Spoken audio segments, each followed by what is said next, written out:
Okay,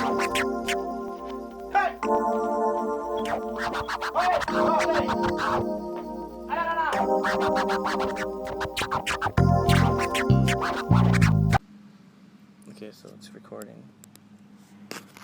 All right. Test. My name is Edwin. I've been in Pilobolus for 500 years. I eat liquid crickets for breakfast. Keeps me young. And fresh. Fresh. Hey, everyone. Except for my Here we go. Ready? Hey, everyone. This is Edwin Olvera from Edwin Olvera Dance and Creative Services. And I'm here right now in a beautiful setting called the Woodhouse School. And I'm having this wonderful interview with Amy Sigil. That's right. That's right. Now, Amy and I, we actually met back in 2014. However, we were not in the same class. We had different teachers. And you're probably wondering, where were we? We were a part of the Pilobolus week-long intensive, summer intensive for adults. The first time I met Amy was about 2 years ago, but I was teaching level 2 with another teacher, and you were with Mark and Emily for that one. I only saw you from afar.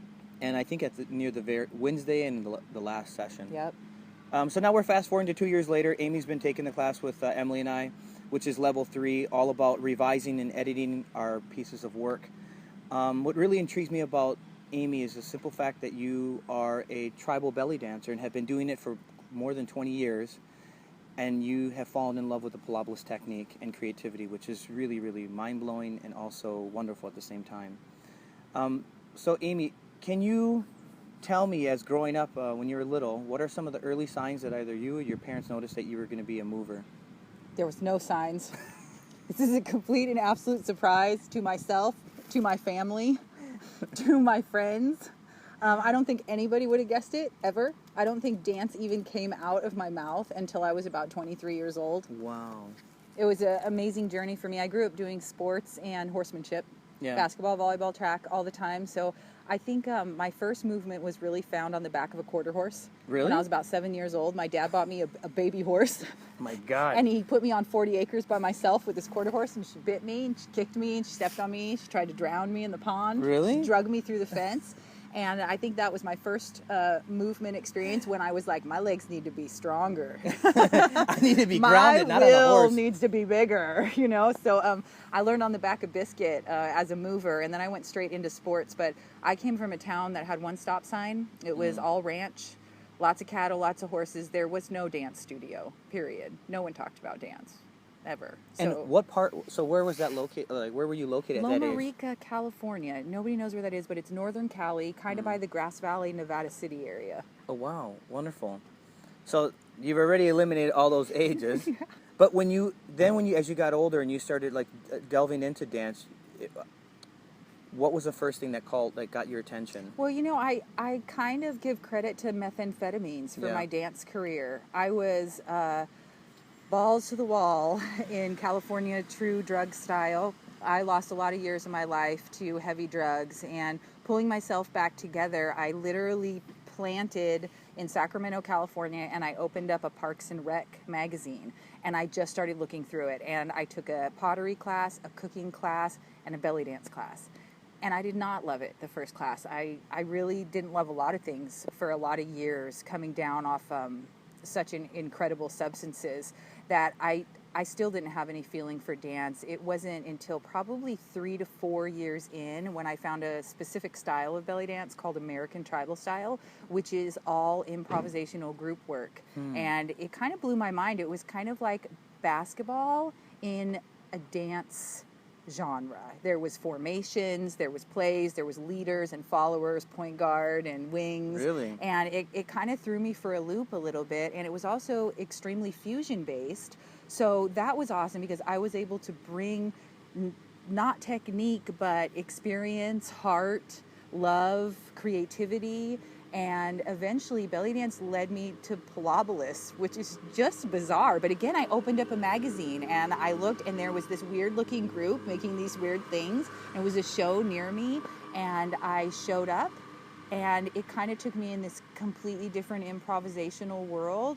But all of this I can only attest to as magic. Even your last name has a little bit of magic in it. Yeah, it sure does. Wow, that's pretty mind-blowing. I mean, thinking about that 4 years you're going into a class, a movement-based class, and not having an affinity for it, but just doing it because you wanted to, almost in a sense, exchange for the stuff that you were doing before. Yeah, I needed somebody to keep me extremely busy, so I just found as many people as I could to keep me accountable. Oh, wow. Including my kids, of course. And then so belly dancing, when you first started off with the belly dancing and like 4 years, say fast forward 4 years into it, how did your troupe come to be? Like, yeah, that was it in that 4 year process? Or? Yeah, that was really magic too. You know, once I found American tribal style and I started studying a different form of dance, there was so much fusion, and there was flamenco, there was Indian, that I started looking at world dance and attending more dance classes, meeting more people, and really this specific crew kind of magically fell in my lap. And one of the girls I'm dancing with today, Shelly, she and I have been dancing together for 16 years, and neither one of us have had any dance experience before. So it's interesting how this lack of connection for me to one specific dance world really threw me in another direction to connect with different kinds of people. I work with a lot of people that have never danced before, which I know you do too. Yeah, which is, I think that's the one reason why Pilobolus and your company are a wonderful fit, you know, like the hand and the glove just fitting because of the simple fact that it's all really based off of improvisation. And then you said it, then you structure it. Yeah. You know, I feel like a lot of times you walk into this and you don't feel a part of it, and they don't want you a part of it because you're competition. Whoever walks into that room, but there's something about Pilobolus that speaks to me because I just love working with humans. Period. You know, I don't do solos. I work in group work all the time. It speaks to me. Yeah. Keeps me present. I don't show up for myself. Yeah, that's so true. But even this sense of being present, that is I'm noticing it with everyone here, with eye contact and body language, and you have to be present, especially in improvisation, because you need to know where is it going to go. Yeah. What's the next step? What if we do this particular maneuver? Yeah. Is everyone going to follow me left or right? And it's a human experience, you know? I think a lot of times as a dancer, you're really going for superhuman. You know what I mean? What can I do that nobody else can do? What's my thing? You know what I mean? But something about what you do and what I do coincides with how can I relate to that person who has never moved before, you know, that doesn't even know that it's going to change their lives. Yeah. We were talking yesterday or the day before about how you invented this style of technique with belly dancing because it is improvisation, but cues. We both know that, like in like salsa dancing and stuff, it tends to be a leader and a follower, and that the person, maybe the male, tends to lead by giving cues in the hands. But so how do you give cues in belly dancing? What are some, say like maybe one or two of them that you can think of? Improvisational tribal style has given me kind of a box to create in, to put things that I've learned from all sorts of different genres together into these little chunks of movement.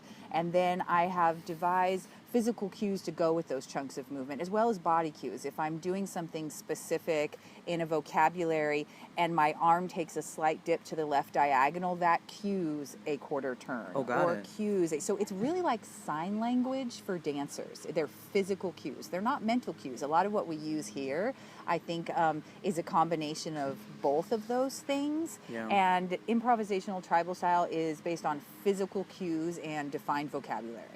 How wonderful. And you said you invented like less than 10 years ago. Yeah. About a decade ago, this format has been building, and now I'm teaching teachers all over the world and certifying them in the format. So when I go to Tokyo later, I'm going to dance with my teacher's students who I've never danced with before, and we're going to pick a song, and we're going to dance seamlessly in Japan together.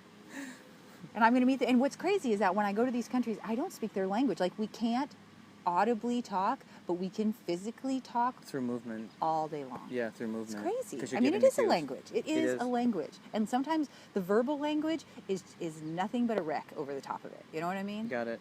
Then you think about people who are dancers who, say, for example, if you think of, again, movement as a form of language, how many languages they can actually speak.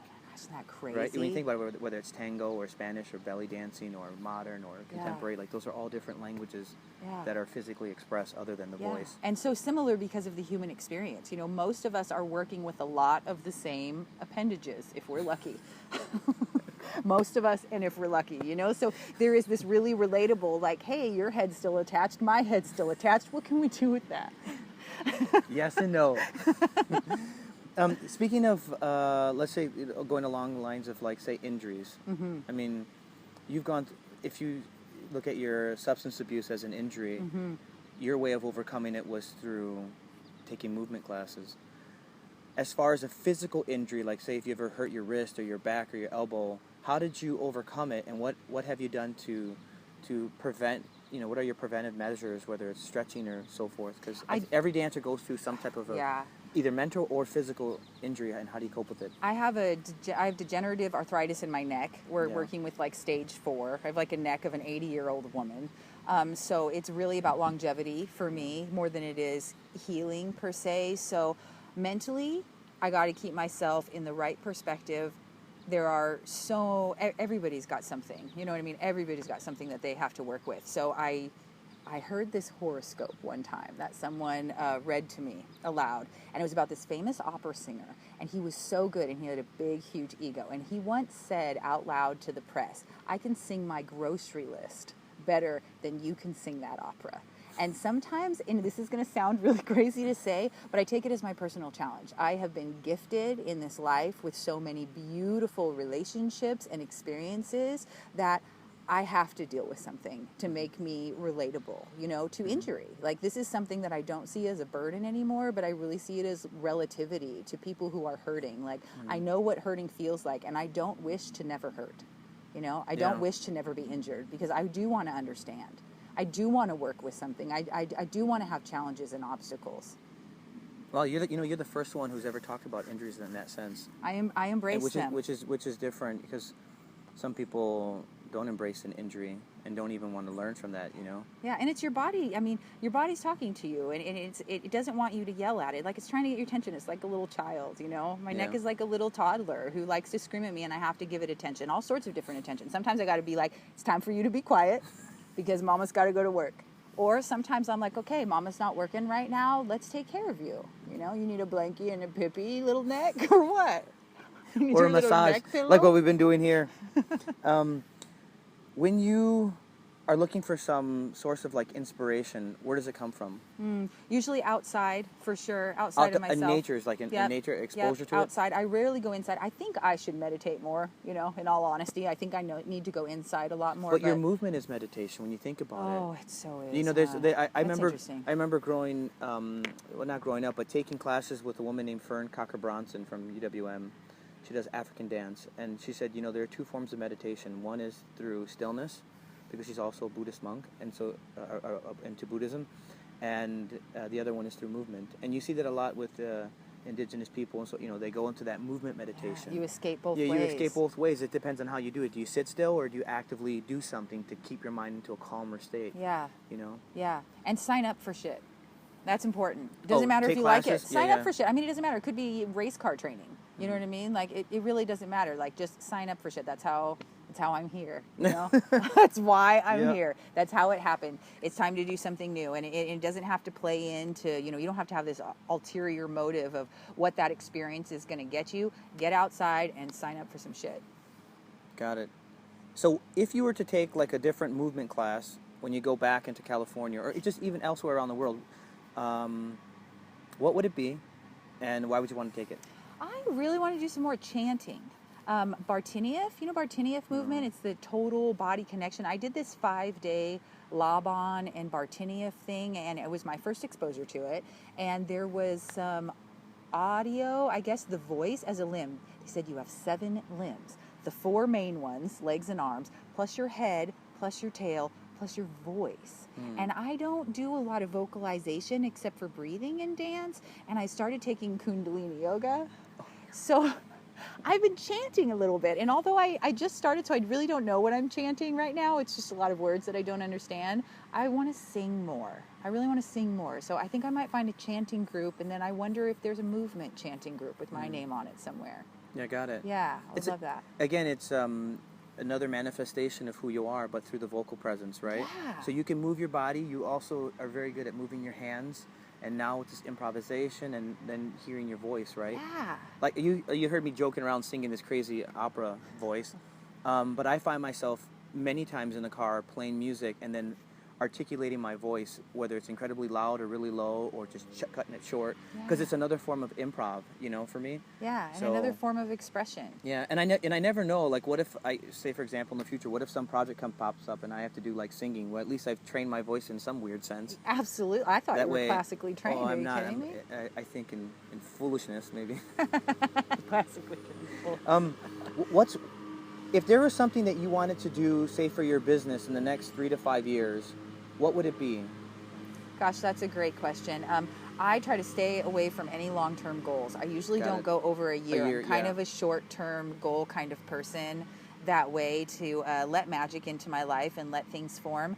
In the next year at my business, I mean, this kind of improvisation definitely weighs on my mind. I really don't know how the Pilobolus techniques and belly dance come into play. This is my 3rd year at the intensives, so I'm trying to be open to how that comes in, because this work is so intriguing for me that I kind of hope that maybe the next conclusion happens for me in my business, whatever that is. You know, I'm 42. I know I'm not going to be physically performing on stage for the rest of my life. I mean, who knows? Every time I say something, I want to argue with myself and be like, don't say that. Maybe 20 years from now, you're still dancing on stage. Yeah. I mean, Great who am shape. I dancing? Yeah, you never know, you know? Minimal neck movements, Yeah, though. very minimal already. So yeah, I think I'm looking for some conclusion. I've been searching for the last few years and letting things just come in and trying to be open and open and open and open. You know, I got this yes on my foot that maybe I need my no. Maybe I need some sort of conclusion in the next year. Of just a short conclusion. You know what I mean? Just a very like, oh, and then I can go on for another couple years. You talked about collaboration. You're going to Tokyo. In a sense, that's a collaboration with the Japanese community out there doing belly dancing, right? What are some other collaborations that are popping up for you for this year? Yeah. Even if they're small. I am doing 9 countries in 4 months, and I leave on Saturday. Starting Saturday. Yeah, starting Saturday. Not this Saturday, a week from Saturday. Yeah. And then I do 9 countries in 4 months, and there will be so much collaboration. I'm making pieces with a lot of people. I'm performing with a lot of people. So I think I have collaborations pretty much on the daily. And you have people coming out to your place in the fall. I do. Yeah, I'm and really excited a possibility of Edwin arriving into Sacramento. It would be sick. I can't wait to show you this community that we have in Sacramento. If you were to give an advice, one advice to the artist who's listening, and then one advice to the artist who's really thinking about themselves as a business person, you know, a freelance artist or mover, whatever, what would they be? So they're basically 2. I would say reach for each moment. When you miss a moment, there's often the times, this is for the artist, when you miss a moment, there's often times where you spend multiple moments afterwards kicking yourself for missing the moment. And you have to think of moments as fast. They're like cheetahs, you know, they're like the speed of light, a moment is. And the great thing about the moments being so fast, the negative thing is, you can miss it if you're not prepared. But the great thing is that there's a moment right afterwards. It's just a moment. It's not a lifetime. We're not like, oh, I missed the lifetime. You know what I mean? When people are like, oh, I missed the moment, like, after you said that, there's literally a moment right after that. So don't spend so much time talking and thinking about what you've missed. You really have to go each time there's a moment presented, but you also must be prepared. You know, you got to be in the starting position for that moment. You know, when they say manifest your dreams, live your dreams, and when that option arises for you and that opportunity, you're going to be ready. Does that make sense? Just like this interview. Just like this when interview. When I pitched it to you, I said, I'd love to do an interview with you. And you know that I came prepared. I have my questions already done. I've done research looking into your website, into your work. And you always got to be ready. That's so true. A lot of young artists are not ready because they're just, I feel like, sometimes can be buoy in the water, just floating and not knowing where they need to go, direction, or with time. Yeah. And I think the beautiful thing, you know, tying back into this Pilobolus experience is how we force you to really do work under a time constraint. And things have to be produced. Yeah, and there's the next moment, and you have to be able to let go of that next moment. And then as far as the component of giving advice to the dancer, as far as the business component, what would it be? The business component is difficult for me because I definitely didn't grow up, you know, in the genre. So I was just talking about this inside. You know, I've never done an audition. I mean, I don't audition. It's very interesting, but I haven't been through that side of the thing. So I think as a business person, everything extra you do counts. I know Pilobolus runs with this as well. Like, be genuine, be kind. You don't know who you're talking to. You don't know how they'll affect them later. Show up. You know, Pilobolus is huge for me in that way. Like, I'm never going to be strong enough to do some of the repertoire that they do, but it didn't stop me from taking this opportunity, which has led me to so many opportunities, you know, including this interview, including maybe bringing you to Sacramento and sharing this with everybody. You know, it's like you have to make those connections. So be kind, be generous, be authentic, work 100%. And if you can't be those things, don't show up. Yeah, don't show up. You get yourself ready for that moment every time. And if you're not ready for that moment, don't show up, because those impressions are going to last your entire career. And they can also ruin your career, Absolutely. even the start of it, because they start seeing that you're not on time, you're not saying what you're doing, you know, and people read it right away. Yeah, and how do you make people feel? That's important, you know? Like, people aren't traveling the world because they can kick their leg the highest. They're traveling the world because they make people feel a certain way. You know, be generous. If you can't be generous as a teacher, don't fucking teach. Yeah, got it. This is where we come to the questions. I call them the Lucky 7. They're quick, off the top of your head. Responses. First one is, what's your favorite drink, non-alcoholic or alcoholic? Bubbly water. Bubbly I love water? the bubbly water. I'm all about the sparkling water right now. If you left to travel to some place, where would it be? I need to make it to the Galapagos Islands. Really? Yes. Wow. Who's your favorite actor? That's so hard. I gotta say Christopher Walken. Christopher Walken? Oh, he has a good sense of humor. So dry sometimes, but great sense of humor. Okay, are you a cat lover or dog lover? I'm an animal lover. An animal lover. Yeah, I really like the lizards too. And I like spiders and I like bugs. I'm even a fan of cockroaches. I don't even kill cockroaches. I don't kill mosquitoes. I like flies, creepy crawlies, you know. If there was one person that you could meet tomorrow, who would it be and why? It would be... Okay, for myself? Yes, for yourself. Tori Amos. Really? I would love to meet Tori Amos. Spin, sugar. She changed my life. She changed my life, 100%. For my girlfriend, I would love to meet Eminem. Really? Yeah, absolutely, because she'd just fucking die. She would die. If there was a language that you could learn to speak, what would it be? I go to France a lot. I choose to speak French, I think. Really? Yeah. My wife wants to learn French. Oh, really? It's a beautiful language. Yeah. Yeah. Yeah, but really I'd take any language right now besides my English and Pig Latin. Okay, your favorite dessert? Favorite dessert? Decadent. Anything decadent. I like chocolate, fudgy. I'm not like, you know... Well, actually, sometimes I like old lady desserts, like tapioca pudding. Really? Yeah, bread pudding. But it's like, I go back and forth from the really light, creamy old lady desserts to like the really young. But I don't like gummy anything. I don't like candy. I like chocolate, cake, cupcakes, ice cream. What about Madeleines? Oh, I like Madeleines, especially really? if there's chocolate on them. I like Madeleines, but I don't like all the gummy stuff. You know, I used to like Nerds ropes when I did a lot of cocaine. Really? Yeah, but now that I'm not doing a lot of cocaine, I don't really eat as much candy. Times have Oh my changed. God, this is crazy. This has been a really wonderful conversation. What are some of the best ways that people can find you on social media? Like, do you have a Facebook page? Yeah, Unmata Sigil. Unmata is my touring troupe that I've been working with for the last 14 years. And my last name is Sigil. You can also find me at unmata.com as well. Mm-hmm. And do you have a Instagram account? I do. I rarely use it, but it's under Amy Sigil. Okay, perfect. Mm-hmm. And again, the way Sigil is spelled S-I-G-I-L. Exactly. All right. Amy, thank you so much. Really pleasure. Thanks, Edwin. And we'll see each other very soon. See you in Sacktown. In Sacktown. I'm saying it, so it happens. For those who don't know, that's Sacramento. Okay. 916. 916. Bye, Amy.